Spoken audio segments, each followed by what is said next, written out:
Buongiorno, io sono Michela Consalter, mi occupo di formazione nel campo della cucina e della pasticceria.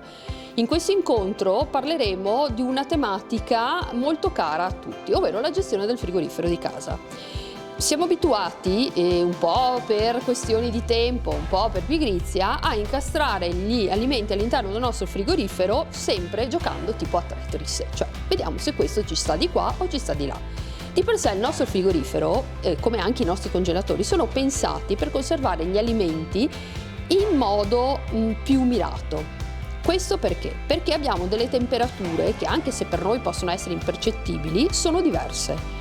Di solito, poi bisognerebbe leggere i libretti di istruzione di ogni frigorifero, però di norma i ripiani, quelli più verso il basso, cioè dove c'è ad esempio il vetro o sopra i cassetti, sono i ripiani quelli con la temperatura più bassa e sono quelli dove viene consigliato di conservare tutto ciò che deve stare alla temperatura indicata dal frigorifero, che di media sono i 4-5 gradi. Lì c'è la temperatura garantita e sono di solito carne e pesce.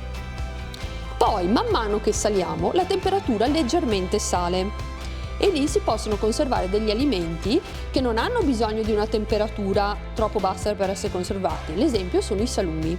Se io conservo il prosciutto a 5 gradi non ha tanto senso, perché ha anche un ciclo vitale molto breve, più breve. Negli sportelli laterali invece di solito sono conservati gli alimenti che non hanno bisogno di grosse temperature, ovvero ad esempio può essere la maionese, come può essere il ketchup, come può essere anche l'acqua o altre bibite. Una cosa molto importante è che ogni frigorifero di solito ha uno sportellino dove devono essere conservate le uova. Perché devono essere conservate lì? Perché le uova hanno una problematica relativa all'umidità.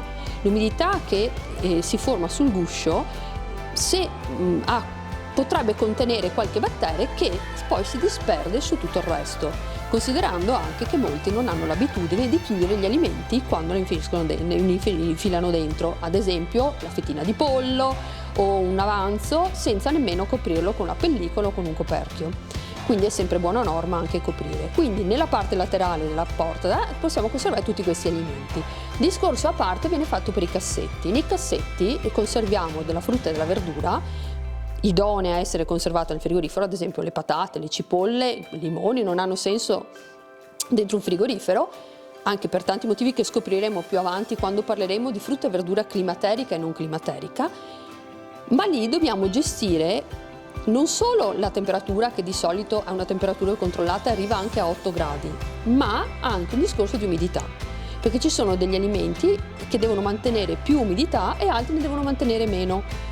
L'esempio è l'insalata.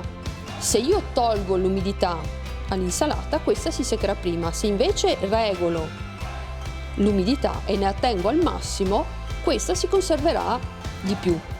E queste sono delle piccole indicazioni che secondo me possono essere utili nella gestione della nostra spesa e far sì che anche gli alimenti si conservino non solo più a lungo, ma anche nel miglior modo possibile.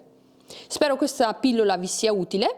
Fatecelo sapere e se avete degli argomenti che vi piacerebbe approfondire, scrivete pure alla redazione. Alla prossima!